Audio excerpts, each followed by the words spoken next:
Subscribe to the YouTube. Tap in, tune in, stay locked in. Get notifications on new vids every time they drop. Shorts, reels, the whole nine. So stay locked in. Make sure you subscribe. Jiggy season, Jodyy TeeTV. Ha! Hey, yo, what's going on, y'all? Jodyy T, I'm back, you heard. Happy New Year's, you feel me? Good evening, good morning, good afternoon, depending on where you're located. It's been a while. Jiggy season. Shout out to them guys at HK. Shout out to them guys at Shing Sha. You know you live and direct right now with Jodyy TeeTV. Jiggy season vibes, Jiggy the vibes, all that good stuff. We at the headquarters right now. And like I said, it's been a little minute since we tapped in and tuned in with each other. So I'm here with another one. On today's episode, I want to have a little conversation about mixtapes. I'm from the 90s era. Not saying that's when mixtapes came out, but growing up then and in the early 2000s when I feel mixtapes came about and they hit the streets hard. And for those who may not know what a mixtape is, or because mixtapes have a different meaning, at least now, a different meaning to the game, a different meaning to the vibes, to the culture. Mixtapes was artists back in the day, that's how they got their songs out there, not their mainstream songs, just songs period, like rapping and freestyling over other people's beats and doing things like that, throwing it on wax and then just letting it out there for free. There was no streaming and anything like that. It was CDs. Do your homework on CDs, and people having to burn CDs and do a whole lot, just so you could get that official, what would be considered a hood official copy of, a mixtape. From my perspective, or my opinion, or assumption rather, I feel like 50 was the first artist to drop a mixtape. So shout out to 50, bringing that vibe and culture to the game. He spoke on it before, and I got my notes. I did my homework. 50's first mixtape was called Guess Who's Back. It dropped April 26 in 2002. And he actually had a song in there called Guess Who's Back, of course, like the subtitle. That was a Jay-Z song at the time, Jay-Z and Beanie Siegel. Yeah, 50 did his thing with that. He talked his talk. 2000 to 2003, that was 50's upbringing, That was his time when he was making noise. 2003, of course, is when he took over, because I think that's when Get Rich or Die Trying came out. But from 01 to 03, the mixtape game, which is what, like I said, I feel he started, he created, he just took the streets by force, like literally by force. So the first mixtape was Guess Who's Back. That dropped April 26 in 02. June 1st, a couple months later, same year, 2002, he dropped 50 Cent The Future. Now, 50 said a little backstory about how he went about marketing that mixtape. I think he promoted it as an album, but he didn't have a label at the time. He wasn't signed. And it was a mixtape. It's still considered a mixtape because he rapped over other people's beat on it. I know that mixtape very well, 50 Cent The Future, because he did one of Mace's joints. I think the Tell Me What You Want. He bodied that. So he said what he did was, for that particular mixtape, he gave it away. But he gave it to all the bootleggers. Do your homework on bootleggers. The ones that used to go in the movie theater, film the movie theater on the camcorder, then make a hard copy and sell it. It was the same vibe with mixtapes, I don't know how they distributed music or how they did it, because it wasn't flash drives. I think it was floppy disk or something. It might have been flash drives then, because it was 2000. Anyway, 50 gave it to a local bootlegger he knew, and he was like, yo, nobody else could get this. I'm not signed nowhere. I'm not dropping it. Just give this out. The next thing you know, that mixtape was flooding the streets. Bootleggers was selling it everywhere. And he said one of his homies peeped that a bootlegger was selling it and nobody else had it, a real official copy. So he thought he was stealing, basically, in a sense. So he beat him up, he popped him and all that. 50 was like, nah, that wasn't the case. This was part of my master plan to get my name ringing without any real backing or label pushing him and pushing his name. He pushed his name himself, but through the streets. So 50 was the first rapper in my eyes, and I believe it's truth behind it, to drop a mixtape and bring what we know as the mixtape culture to life, especially in the streets of New York. I got a long list of artists who I'm about to, we about to talk about their mixtapes and what they did for the streets, what they did for the game, hell, what they did for me personally, because, not only am I an artist, but I'm a music buff. You feel me? I love all genres of music, rap especially, and coming up and growing up, again, albums hold a different type of value, you know. But albums is more so mainstream and getting international, like just recognition around the world. Not to say mixtapes don't and can't carry that same value, but mixtapes were meant, you know, to be free and just to like help promote an artist, period. It's like going to see LeBron at a pickup game as opposed to seeing him in the uniform playing for the Lakers, like a pickup game at expedition game, excuse me, there we go, at like a Drew League. That's what mixtapes were, or mixtapes are for rappers. Singers too, there's singers that got mixtapes. Free Tory, even though I don't know, Tory's a singer rapper, you know, all the chicks tapes. So we're gonna talk about that a little bit later, you know. Another New York artist, mixtape game on lock. Y'all already know who this is once I say this. Top 5 that are alive, you feel me? That boy Jada. Kiss had a number of mixtapes. I'm only gonna name the ones that were monumental, at least in my eyes, and I feel in the streets as well. Champ is Here. That dropped June 14, 2004. Everybody know about the Champ is Here mixtapes. There was 3 of them though. So we got the Champ is Here, the Champ is Here Part 2, Kiss My Ass. I feel like that's the one. That's the mixtape that got child abuse on it. One of like the illest bars I ever heard, at least lyrics, you know. A lot of people lost their pops to the drug game. Other dudes lost their blocks when the thugs came. They knew how to box. They didn't know about the slug game. Soon as the money get right, that's when the love changed. Yeah, man, do your homework on that. Kiss My Ass, the Champions Hit Part 2. I think for me, that's like in the Hall of Fame of mixtapes. If we do a Hall of Fame for mixtapes, that got to be in the Hall of Fame of mixtapes, because top to bottom, Kiss was just snapping on everything. Every beat he did on that, it was just, I mean, Kiss don't have a whack verse. So, but body of work, mixtape wise, that was it. In my opinion, and this is no disrespect to, you know, to Kiss, I feel like his mixtapes always hit harder. Pause, like, you feel me? Musically, like his mixtapes always just hit different, better than the albums. And this, again, no disrespect to bro, he just came with a different type of energy on the mixtapes. You feel me? That's what we all know, love, and respect him for. You know, his mixtape and just his pen game overall. But mixtape Kiss it hit different. The Champ is Here Part 3.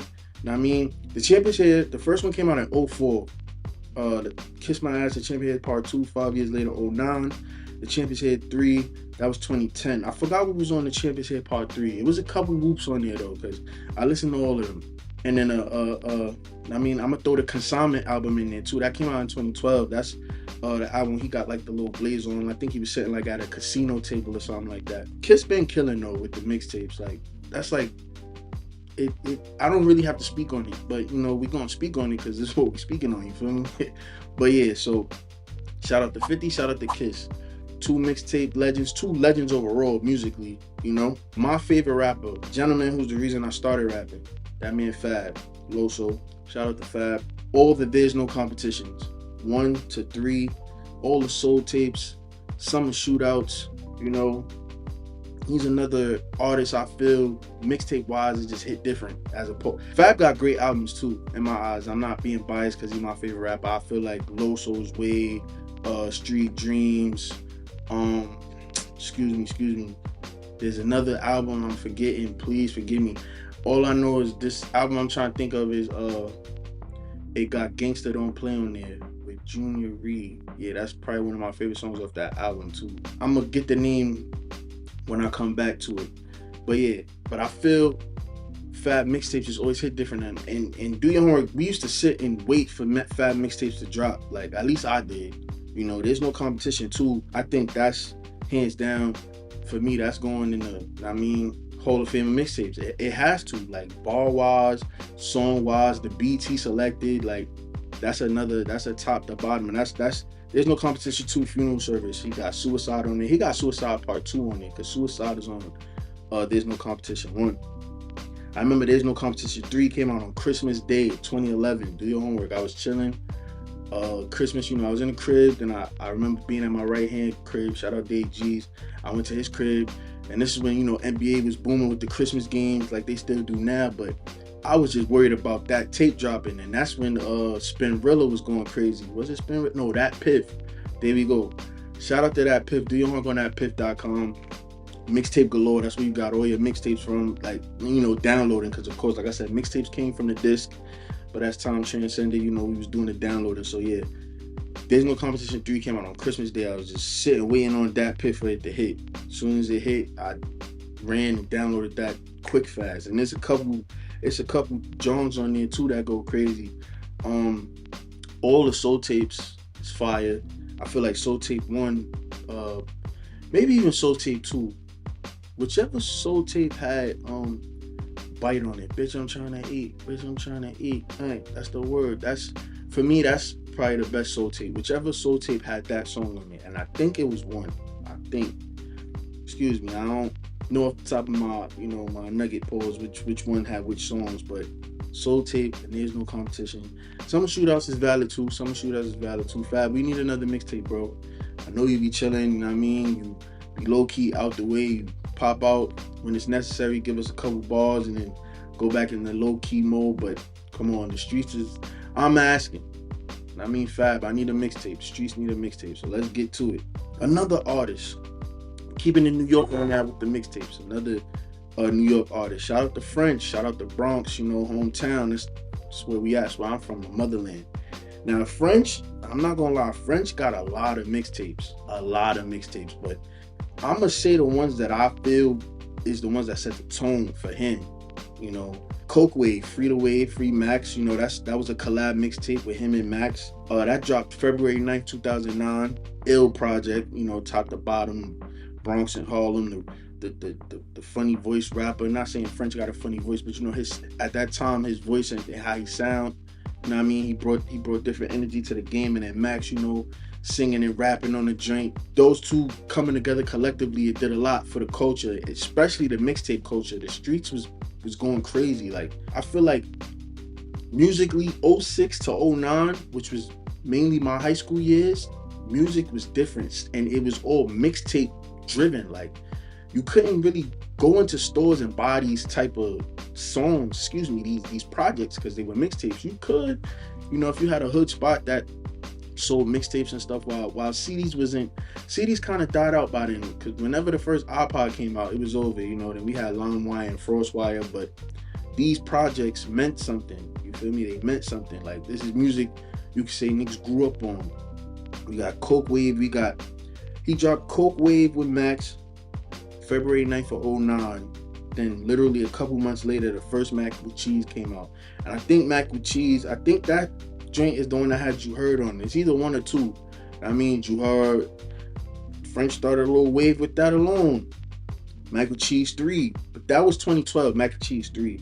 Mac and Cheese 2, I skipped that. That was 2010. Mac and Cheese 3 though, that's low key probably a classic mixtape for French. If I'm not mistaken, that got Sanctuary on it. I was just talking to a bro about it. Shout out to my brother Laurie, HK. He got a great sample on there for Sanctuary, and a lot of people don't know where that sample is from. If I'm being 100% honest, I don't know where that sample is from. I think it's like either from a video game or anime. So yeah, I'm gonna let bro, drop the gem on that one when it's time. But yeah, Mac and Cheese 3, Mac and Cheese 2, Mac and Cheese 1, Coke Wave, all the Coke Boy mixtapes, the mixtapes that he brought the Coke Boy team together. That was Chinks, Coke Boy Cheese, Coke Boy Flip, everybody, Charlie Rock. I believe he locked up, so free Charlie Rock right now, you feel me? And if I'm not mistaken, somebody from Coke Boys passed away. Well, Chinks, of course, rest in peace, Chinks, but it was somebody else too. I don't know who, and I don't want to get it wrong. So yeah, but French had a lot to give to the mixtape culture, from his own solo joints to the joints he did with Max, Free the Wave, and to the joints that he did with the whole team, with the whole Coke Boy family. You feel me? And actually, he just dropped one last year, Coke Boy 6. One thing I could say that I appreciate about what Max do, he could, give you an album, let y'all know that he's into that mainstream. He got a sound that is worldwide, international, but he also keeps it, to the streets, ear to the streets, and the vibe to the streets with the mixtapes, by still doing them now. Mixtapes don't hold the same value, like I said, from when they first came out to now, with all the streaming and everything, but he still does it, and he's still putting people on, because I believe this last mixtape, he had a couple people on there. He had, I believe, B-Thing is on there, Young Boy Margella Man is on there, it's a couple artists that he tries to, you know, bring people up from outside, and I respect that. I respect that a lot, especially for in this day and age of the culture. You know, it's a lot of vultures out there. Ain't nobody really trying to help nobody, but French is still doing it right and doing it big, and he's doing it for the Bronx. You feel me? Yeah. So brief intermission. I ain't going nowhere. I just want to give a shout out to the brand. You feel me? Jiggy Season. You know, made and owned by yours truly, Jiggy Jo. Make sure you tap into the website, follow the page on IG, Jiggy Season, at Jiggy Season. The website is up there. You get you some merch. This shirt right here, you know, Michael Jackson is like my idol, my hero. I love Mike. No Mike blasphemy when I'm about to drop this shirt later on in like a month or two. I want to say a month. I don't got no date on it, but they here. This is just a sample I wanted to cook up, see how it came out, and I love it. So, like I said, make sure y'all tap into Jiggy Season. Get you some merch, whether it be a shirt, a hoodie, some socks. I mean, holla at me. I got what you need.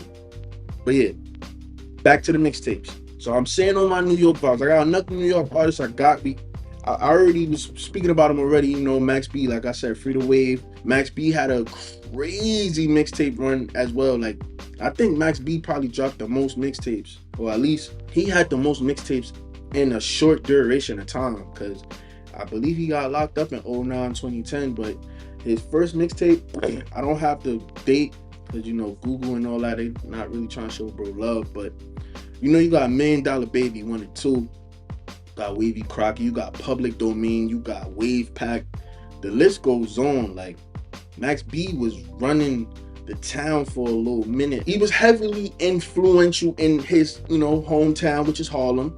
And of course in the Bronx as well. We was showing love. We was tapped in. I know I was tapped in and listening. I know Harlem, of course, like I said, his hometown, he was on Max B wave heavy. You know, that lane go wavy wave. It started from him. So he gave a lot to that vibe, to that culture, to that platform of mixtapes. He did right. I think, you know, a lot of respect got to get put on his name in that aspect. You know, it's unfortunate that he got booked, because who knows where he would be right now had that never happened. But he left a lot, you know, for us to gravitate to and listen to. I still bump Max B to this day, honestly. I mean, all these mixtapes that I just named, from $1 Million Baby 1 and 2 and Wavy Crockett, it's a lot of slaps on there, you know. It's a lot. It's some hood classics on there. You feel me? Everybody go to is Gotta Have It. You know, ain't nothing like a ride or die bitch. She come through and blow the 50 up. Love the bucks. She even. I mean, who that in a spiffy truck? Like, Max did his thing. That pause, I OD fuck with Blow Me a Dub. You feel me? That's a mixtape classic for me. So yeah, Max B, definitely one of them ones that we gotta pay homage to on the mixtape tip. You know what I mean? I got a couple more artists we about to tap into. So yeah, I said Max B. Now this next artist, another mixtape legend, all around legend though, musical legend, icon, you could say, very influential in today's generation. And I hope with me saying that, you kind of get a gist of who I'm talking about. But if you don't, I'm talking about the one and only Lil Wayne, Weezy F. That man has had a run. Mixtape run, features run, albums, you feel me? His accolades is up there. It's unmatched to a degree. But in the mixtape land, you got the dedications, 1 through 3. The first dedication was in 05, December 13th. The second one was in 06, September 4th. The third one was in 08. Before the third one came out though, he had the Drought 3. Now, Drought 1 and 2, don't get me wrong, those was cool. But I feel like all the dedications hit different, and that the Drought 3 was probably one of the illest mixtapes.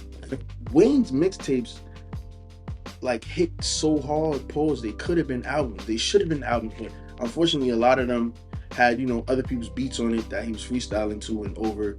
But Wayne's mixtapes and mixtape run is what, you know, put him on top. Like, that's what set the tone for him in the industry, in the game. Like 05 to 08, 09, that was Wayne's run is I want to say '07 to '09, like 2 years. He was just unstoppable. I'm talking on every song, any song, every beat, any beat. It didn't matter. Although all these, like I said, the first dedication came out in '05. Dedication 2, which is when everybody really started to, like, I want to say, ride the wave or join the wave, because that's what had Cannon on it. Pause. The Drought 3, that had Upgrade You on it. The We Taking Over freestyle on it. The list goes on. Like, he was going crazy. Dedication 3 had Paul's Dick Please on it with Jay Mills. I forgot what other songs were on Dedication 3. That went crazy. And we cannot forget about No Ceilings. '09. Halloween of '09. Right before bro had to do the bid, you know what I mean, for the gun charge he caught out here.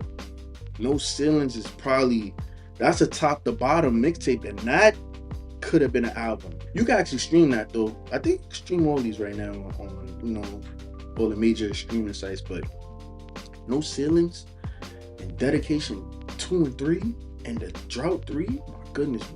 Then you could honorably mention Sorry for the Wait. I think that's the mixtape he dropped, the first mixtape he had dropped, like, when he came home. Wayne had the streets, the world, like, in a chokehold for quite some time, and his mixtape run is one that may be unmatched, like, for real, because his mixtape didn't miss. I don't know which mixtape, but if we just saying, you know, mixtapes as a whole, he's in the Hall of Fame of that. Like, I don't know which one of his mixtapes I'm putting in the Mixtape Hall of Fame. It ain't too many mixtapes that can go in the Mixtape Hall of Fame, because, like I said, I definitely got Jodyy Kiss My Ass to Championship Part 2. I got Fab's There's No Competition Part 2. Something about them twos. If I'm choosing from Wayne's mixtape catalog, I'm gonna probably put No Ceilings in there for Mixtape Hall of Fame, or the Drought 3. I'm saying No Ceilings though, because top to bottom, he smoked every song he did. Swag Surfing, Banned from TV, Run This Town. Like, the song No Ceilings, Wayne was just ripping through that. Like, literally, pause, ripping through the track list. Like, unstoppable, unmatched. Shout out Weezy. I mean, shout out Young Money and all that. Lil Wayne, mixtape run, mixtape general, salute. Another artist. For me, and I feel like a lot of y'all could relate, because this artist right here had a great mixtape run too. That boy Wiz. Shout out Wiz Khalifa, you feel me? We got Prince of the City, you got Flight School, you got Cushion Orange Juice, you got Cabin Fever. If we go to the later, right now, you got Amber Ice? No, or Amber or Dice? All Dice. The cover is him with, like, a hat, he got on like a scarf, you feel me? He kind of got like a preppy look going on. That's a great mixtape though. But Prince of the City 2, Prince of the City 2, if I'm not mistaken. That's the one where he's it's like an outline of him holding the big Pittsburgh chain, you feel me? That mixtape got Talk to You. Shout out to Dave G's again. He put me onto that mixtape and that song. And that song really was monumental, you know, to our time around that time. You know, just being back and forth with the partying and all that. Everybody knows Cushion OJ. Like, I'm putting that in the Hall of Fame of mixtapes. Cushion OJ. It got the one song on there that stands out for me always is The Statement, you feel me? This ain't the life that we chose. It's the life that we live in. Nah, man, shout out. Wiz had everybody wearing Chuck Taylors. Do your homework. Everybody was, you know, Taylor Gang or Die, Taylor Gang snapbacks. I didn't get into the snapbacks, but I definitely had flavors of the Chucks, cargo shorts, cargo pants, whatever the season was, you feel me? But I had on some Converses for sure, you know. Wiz definitely set the tone in so many ways, from, you know, the music and the style of rap and music he was bringing to the table, you feel me? It was smooth, it was subtle, it wasn't on no gangster, you know, vibe. It was, I like to get high and be around, you know, fire women and get my money right. Like, you can't knock that at all. He set a wave, he set a trend, and French, I'm bugging right now, y'all, forgive me. Wiz got to be remembered. He got to be acknowledged for the vibes that he brought to the table with his mixtapes and just his collective as a whole. Now, all those artists I said, I had all my homework, you know, ready. and mapped out. I got a couple honorable mentions though.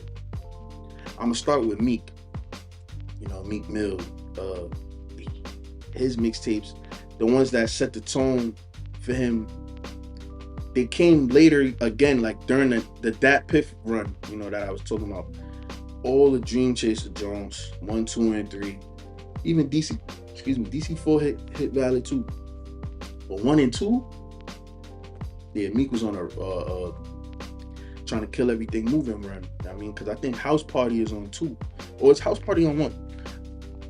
I don't know. Drop all the things I'm messing up on and not remembering in my comments. I apologize though, but yeah, Meek and Dream Chasers mixtapes. You can't not speak about it. You can't not, like, there's no way. I don't know all of Gucci's mixtapes off the top of my whoop, but Gucci Mane and his mixtape run, the Bird Prince and things like that, has to be a honorable mention. Future in the Beast Mode John, 56 Nights, Purple Rain, who else I gotta throw Rick Ross in there, Ashes to Ashes, and Rich Forever mixtape. Shout out Trey, you feel me? Trey had a couple good mixtapes. Anticipation, Let Me Hold That Beat, R&B dude cooking up on the mixtape run. Tory, like I said, free Tory, all the Chicks tapes, 1 through 5. We running all of those. We still playing those. My personal favorite Chicks tape though would have to be 3. I think that's the one that had the Juvenile song on it. You feel me? Free Thug as well. Thug has some great mixtapes. Slime Seasons. You feel me? The one that got his eyes covered, it's like a cartoon graphic, and you know what I mean? I think that's Slime Season 2. Ill mixtape. Chief Keef first mixtape, the one that had 300 on it. I forgot the name of the tape though. But Chief Keef mixtape, Dirt mixtape, Sign to the Streets, all the Chicago artists. That was, I mean, that's 2013. Yeah, 2012, 2013, when they was just posed back to back, dropping, I mean, mixtapes and, you know, getting their name right, just getting Chicago right, putting everything on the map, situating the vibes. I'm trying to think of another artist that I may have forgot. J. Cole. J. Cole had a good mixtape run, Friday Night Lights, The Warm Up. It's one more mixtape of his. I know. I can't get it off the top of my whoop. Gotta give another honorable mention for Nicki Minaj, that mixtape that had the Soulja Boy freestyle joint she did, man. I was on a plane with Dwayne. You could call me Whitney. I throw the hell. Nah. That mixtape, I'm not gonna lie, I listened to that mixtape. Like, not ashamed to say it. I bumped the Nicki mixtape, and all you niggas out there be pump faking like I ain't bumped Nicki, or y'all probably bump Nicki right now. Come on. Nicki been a rapper, like a rapper. She just a female, but she been rapping. And that mixtape is what let it be known she be rapping. Like, she cooked all the beats, all her bars was just, you know, top notch and top tier. And that mixtape set the tone. They actually, I think they had re-dropped that mixtape like on some deluxe vibes to be streamed and all that. That's the one that, and I think they had added Seeing Green to that mixtape. But yeah, shout out to Nicki, you know, her great mixtape run. Drake got some tapes, you know, but So Far Gone, which is got nominated for a Grammy. Do your homework on a mixtape getting nominated for a Grammy. Comeback Season, or the comeback. So Far Gone, it's top tier. Getting nominated for a Grammy off of a mixtape is different. So you gotta put that in the Mixtape Hall of Fame just because of that accolade, even though he didn't get the Grammy. But that's a level no other mixtape has reached. If you're reading this, it's too late. I think they're giving it album credits, but it was technically a mixtape, and it was meant to be a mixtape, or it is a mixtape, whatever. I don't know if y'all know. If you're reading this, it's too late. It is a mixtape, and it was supposed to be hosted by DJ Drama. In the midst of that, you know, the situation that whatever occurred, you know, between Drake and Drama is why he never hosted it, and then that's what led to the Drake and Meek Mill, you know, beef. Pause. Drama was upset about something. He said something, and yeah, then that happened. So if you're reading this, it's too late. It's kind of monumental, I guess, because it stemmed and brought up what we haven't seen in a long time, which is like not real street, but rap beef. You know, two artists going at it back and forth, song for song, bar for bar. We haven't gotten that in a while. Like the art of music ain't the same in that platform. You feel me? I miss that for the game, like mixtapes and just battles. Like it don't gotta always be ending with somebody dying or anything like that, or even niggas going to jail or nothing. Just like competition. Like where's the competition in this rap shit, in this music? Period. I guess I'm gonna have to be the one to bring it back. Don't worry about that though. 2024, I got a lot in store. I myself had some mixtapes, you feel me? I dropped a couple throughout my time, you know, Charges to the Game, which I'm giving album credits on that just because of the body of work that I put together with that one. Then after that, you know, you got the X Files, you got Jodyy, the regular mixtape, you feel me? I just dropped a project last year, I'm back. I just been on the road, but they all mixtapes. But now, in like I said, in this time that we in, you can stream the mixtape, so it don't hold the same value as what a mixtape was when they first hit. You know, it's all about, I guess, progression, so, and innovation. There we go. I got a couple homies that drop mixtapes throughout their time as well. Shout out Dave G's, shout out Booby, Austin Sour, you feel me? I can't tell you the name of all their mixtapes, but they got mixtapes. Dave G's mixtape, Melody Stories. He about to drop Melody Stories 3. So he got 1 and 2. 3 about to drop. My brother Austin Sour, I can't name a mixtape, but he got albums. So Ghetto Casino, he just dropped Euphoria.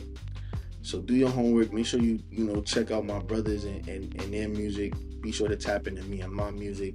And if you don't know and you didn't know about, these artists that I just spoke on and their projects, mixtapes, that is, go ahead, do your homework, do your research. Go tap in, go listen, go tune in. Another honorable mention that I forgot, and I can't believe I just did. Well, I did it now because I'm speaking on it. Lloyd Banks, PLK. V5, that's a mixtape I love. Corner Stories. Excuse me, I said Corner Stories. Cold Corner. I forgot. Forgive me, y'all. I had a brain fart just now, but the mixtape, I actually want to get this title. The mixtape, it got the Statue of Liberty covering her eyes and it's like snowing. I believe that's Cold Corner 2 though, the mixtape, the title of that mixtape. Yeah, be sure to tap in though. Tap in, tune in. Lloyd Banks. Cassidy had a couple mixtapes, but I don't know if his mixtapes was like, he didn't drop mixtapes consecutively on some I'm dropping a mixtape, but he always had mixtapes out. Like I feel like DJs at the time was putting a lot of his freestyles and songs he may have never released on wax and just throwing those out there as mixtapes. I don't know if y'all remember back in the days, Hot 97 used to have their own mixtapes. Like I used to have them. I used to buy those all the time. The top songs at the time that was getting the most plays on the radio, they would just put it all on a collective album or CD at the time, and yeah, that was a mixtape. There used to be a lot of compilation mixtapes. Like I had a Jadakiss versus Cassidy mixtape.